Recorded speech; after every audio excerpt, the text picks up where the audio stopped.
let me just start with, and remember, this is my life. I study dieting. I study exercise. The concept that I would like to portray is you want to spend as little time dieting as possible. So when I say dieting, I mean a caloric deficit where you're consciously reducing your calories.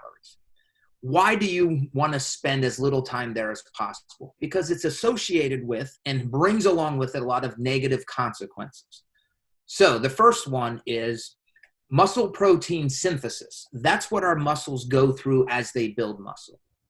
One study showed that when you reduce your calories by 20%, your muscle protein synthesis was actually significantly reduced by about 20%. So dieting makes it harder to build muscle. So there's the first thing. The other thing that muscles do is that they constantly are getting broken down.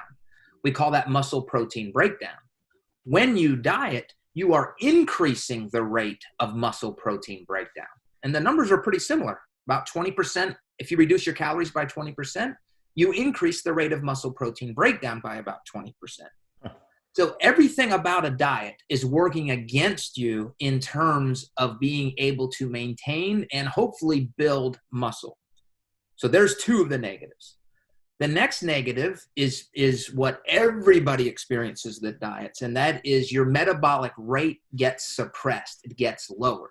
So I don't know if you've ever noticed, but most people that go on diets experience the fact that they go on a diet for the first 2 or 3 weeks, they lose weight somewhat easily. Then after a month or two, it gets harder and harder. And then they get to the point where they literally hit a wall. And despite reducing your calories more, despite doing more exercise, the weight will not come off. What has happened there is a scientific concept that we call metabolic adaptation or adaptive thermogenesis. Your metabolic rate has now slowed down.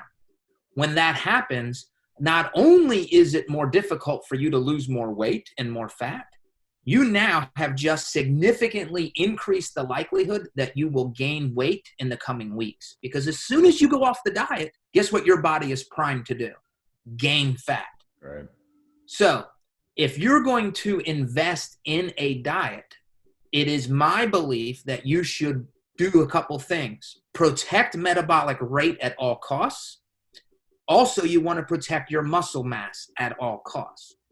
And I have 3 principles for fat loss that do this. Those 3 principles are, principle number 1, the rate of weight loss should be slow. So do not embark on a rapid fat loss diet. You're only sabotaging yourself, and you're going to gain more of that weight back. That's study after study. Principle number 2 is do not decrease protein when dieting.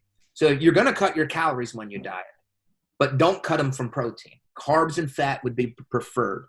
And I would even say, if you can, increase your protein when dieting. Yeah. And then the third principle when dieting is to resistance train.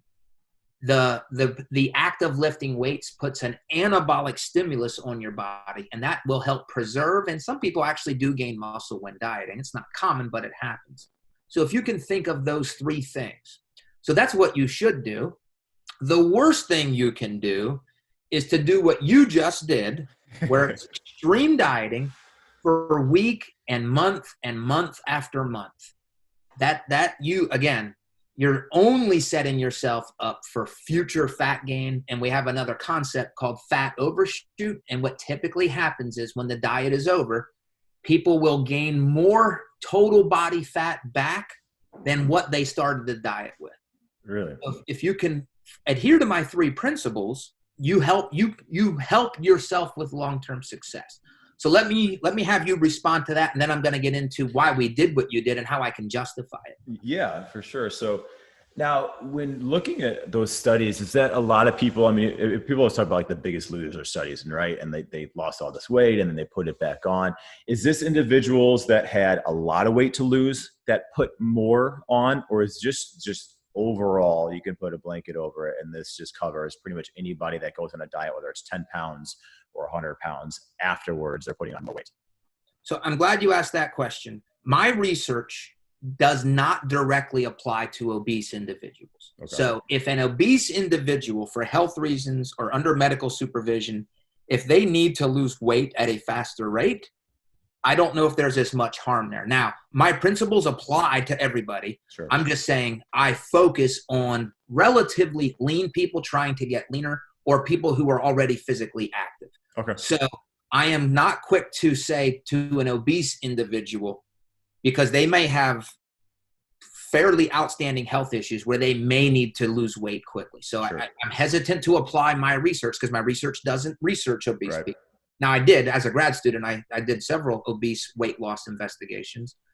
And it also really doesn't apply to bodybuilders because even though bodybuilders do these things, a bodybuilder, if they have to get on stage, they might not have the luxury of taking their time.